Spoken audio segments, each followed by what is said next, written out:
As a spirit main, I always have people coming into my streams and asking me for tips on how they can improve as spirit. And I'm sure anybody who's ever asked somebody from the Dead by Daylight community for tips on spirit, at some point or another you've probably heard the classic, just turn your audio up. And that's not wrong, it is correct, it does help, but I feel like most of us have probably come to that conclusion on our own and are looking for a little bit more when we're asking for tips. So because so many people have requested this, I finally decided to make a full in-depth guide on Spirit and how to play her both as killer, and as well as some tips for playing against her as survivor as well. So starting off with the basics, Spirit is a 4.4 movement speed killer, and for those of you who don't know what that means, basically means she moves really slow, and walking after survivors the normal way is going to be very painful.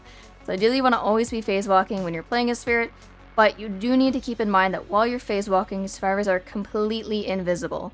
And because of that, Spirit is extremely dependent on sound, and locating survivors while in chase is going to be the #1 struggle for most players that are new to Spirit. So because of this, I'm going to help give you guys a couple tips you can keep in mind when you're in your chases. These are also really good tips as well if you're playing as survivor against a Spirit, just so that way you kind of know what to watch out for. So the first thing that you need to know about is survivor breathing. When a survivor is stationary or they're slow walking around, their breathing is very low and very quiet. As a killer, it's still possible to hear that breathing and locate the survivor, but it's extremely difficult unless you're basically already breathing down the survivor's neck. However, what a lot of people don't know about is that there's actually 2 other types of breathing on top of this standard breathing. So this is what I call active survivor breathing. Active breathing will start to ramp up when a survivor starts running.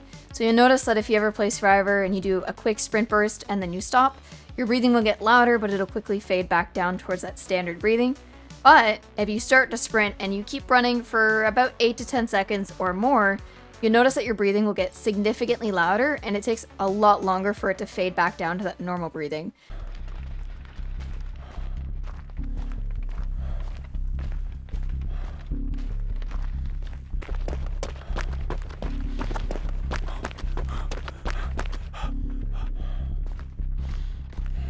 And this heavy active breathing is going to play a major role in most of your chases when you're playing as Spirit. So one of the #1 mistakes I see for most newer Spirit players is they'll find a survivor and they'll just waste a ton of time trying to chase them down without using their phase, just because they're not really confident in their ability to locate that survivor if they're not injured. And I do understand how phasing after somebody that you can't see and you can't hear is very daunting, but because Spirit's base movement speed is so slow on its own, you waste so much unnecessary time doing this. So this is where that heavy active breathing I was talking about before is going to come into play. When you find a survivor, rather than trying to chase after them the normal way, all you really need to do is chase them for about 10 seconds or so, just to give that heavy breathing a chance to activate, and then that way when you go to phase after an uninjured survivor, you'll have a much easier time locating them. Another thing to think about is the actual in-game chase mechanic itself. Everybody knows that when you spot a survivor, that's what starts your chase, and that's what gives you your blood points, and if you're in that chase long enough, your bloodlust as well. But when the chase starts, so does the music, and if you're playing a Spirit and you're trying to phase, it can be really, really annoying, especially if you're chasing after somebody who's uninjured, or even worse, somebody who's naturally very quiet, like Ada, for example. If you spot a survivor and you don't want to deal with this chase music, there's a couple different things that you can try, one of which is moonwalking, which is basically you just turn around and you stare at the ground and you follow the scratch marks that way, and the chase will drop on its own. Or if you happen to be far enough away when you spot the survivor, but the game doesn't recognize it and start the chase, you can still chase after them the way you would normally do it. Just make sure you stare more at the ground and not directly at the survivor, just to kind of decrease your odds of accidentally triggering the chase. You can also take advantage of this if you're ever waiting for your power to come off cooldown. Have you ever happened to find yourself in a situation where the survivor that you're chasing is, say, trapped on the edge of the map, or they're in a closed off room, or even just on the edge of a dead zone, but they still have a safe pallet or window, some kind of loop?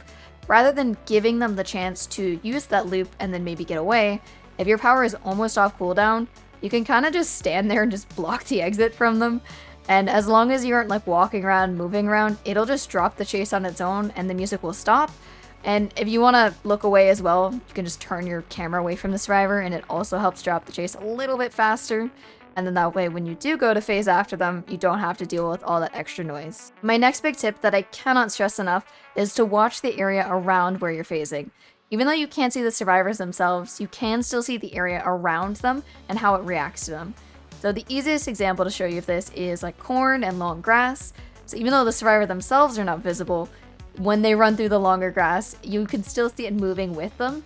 And little movements like these are a really, really good tool to pinpoint a survivor's exact location in the middle of your chase. There are other examples of this on other maps as well for, like, say, Midwich. If you run through certain spots on the floor, you'll notice that it'll actually splash up little bits of blood and stuff like that. It's a little bit harder to spot than your stereotypical grass moving, but once you get some practice in it, it is extremely helpful. And of course, also don't forget to use your scratch marks. Unless you're using an add-on for Spirit that removes those, they are very, very helpful. Just don't forget to also use your sound cues at the same time. Scratch marks are a massive help, but they're not perfect by any means. Usually they tend to lag behind the survivors by like a small margin.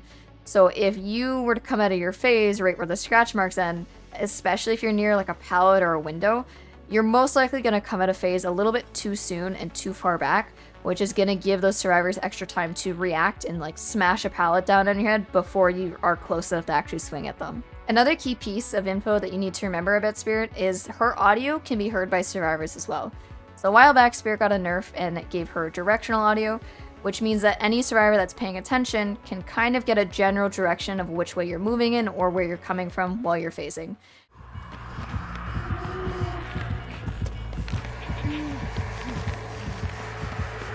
Passing by her. Nice. Nip again. Welcome in. Just gonna wait for for her power to come back.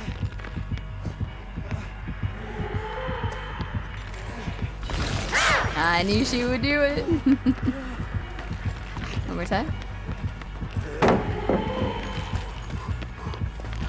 She's not phasing. Now she is. Bro, I got the big brain. I'm gonna end up dying here eventually, but my brain is massive and I have tapped into the mainframe. I have mained Space since the day she came out. My brain is too big. I don't think she ever broke the pallet down here.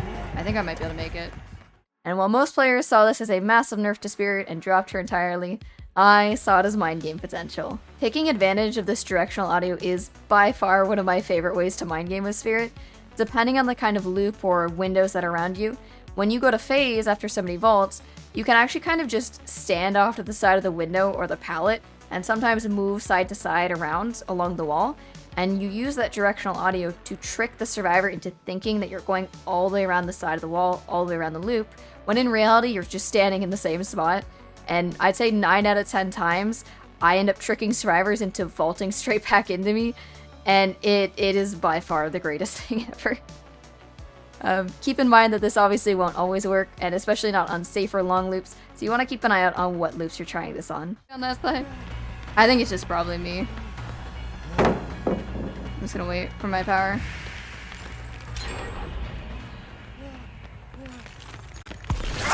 There we go. I think it's probably just me. On inside out, yep. So something else that you can try around loops is just rushing straight through pallets. No hesitation, no nothing, just go for it. If a survivor is running around a loop or heading towards a pallet, I've noticed a lot of the times that survivors tend to get greedy or they try too hard to time the stun for when you're in phase. And nobody really expects you to just rush through the pallet. Usually they expect you to maybe try and go around or at the very least hesitate a little bit before going through. So if you just rush straight through it and swing your blade immediately coming out of phase, most of the time you'll probably get a hit or a down depending on whether or not they're injured. And obviously, if you try it too many times on the same survivor, they're going to learn eventually and you'll have to switch things up then, but it works a lot. It's actually kind of crazy how well it works a lot of the time. So as for perks, I don't actually have any one specific build that I use for Spirit. I actually frequently don't bother running any perks on Spirit, or I'll only use one, like Save Best for Last. Save Best for Last in general is really good on any M1 killer, but on Spirit it just feels extra clean. It also allows me to tear through survivors a lot faster and get back to phasing a lot sooner, which is really, really nice, and it leads for a lot of snowball potential. Strider is also a perk that I've had a lot of people ask for my opinion on when it comes to Spirit, and overall I think that it's an okay starter perk, but I would not recommend it in the long term.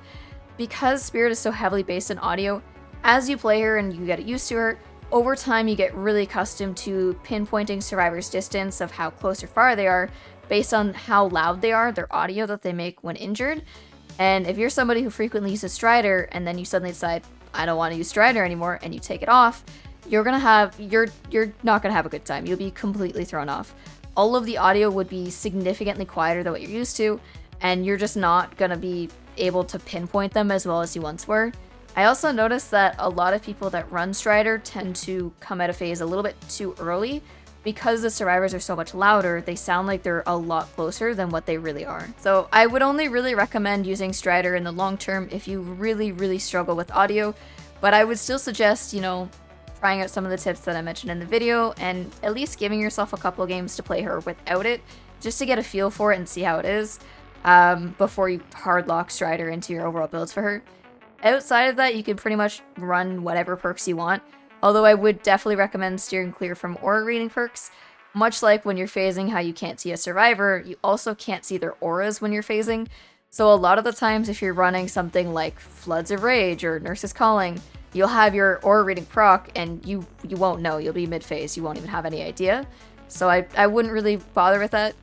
Although if you find that you're having issues locating survivors and you want a little bit of help and you want that aura reading, I would suggest something like Barbecue and Chili, just because you have control over when it procs, so you don't really have to worry about missing out on the aura reading, the same as you would with other perks. As for add-on recommendations, my personal favorites are the Recharge and Charge Speed.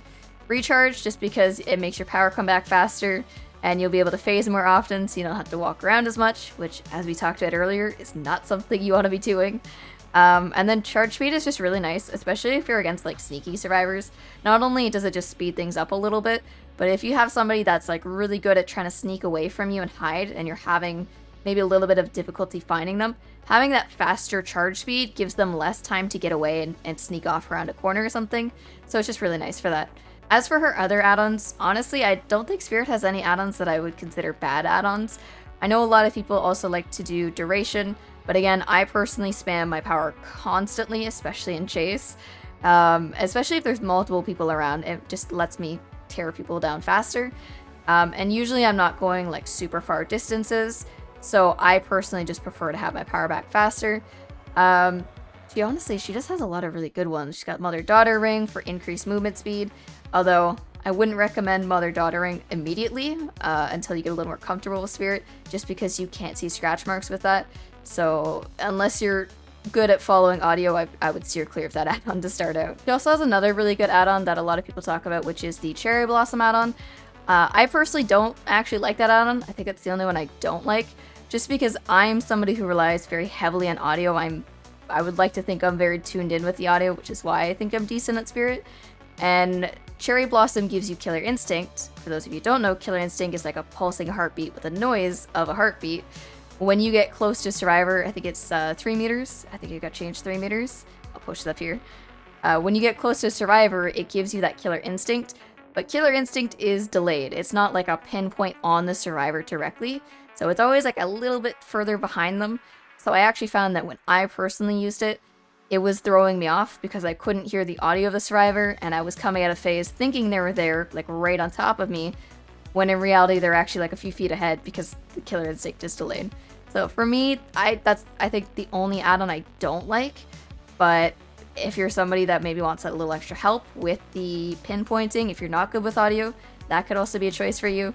All in all, I think I've covered pretty much everything. I really hope that this guide helps you out. I noticed that there's not really any other Spirit guides out there, so hopefully this can help some of you guys that are looking to play Spirit. It would be wonderful to see more people out in the fog playing her, because I feel like I never run into her. Anyways, I really hope you guys enjoyed this video, and if you did, don't forget to smash that like button down below. Also, don't forget to leave a comment if there's anything in the video that you felt that I maybe forgot to add, or if you have any questions, anything like that, leave a comment down below and I will do my best to respond to all of you guys. Anyways, thank you so much for stopping by, and I'll see you guys in the next video. Bye! Hey guys, I just want to pop in here really quickly and give a massive thank you to all of my Patreon pebbles for all of their support. I really appreciate that. For those of you who don't know, Patreon is where I post all the behind the scenes photos and videos of making my cosplays step by step. So if you guys are curious of how I turned this little piece of cardboard into this super cool Legion mask, then feel free to check out the link down in the description below.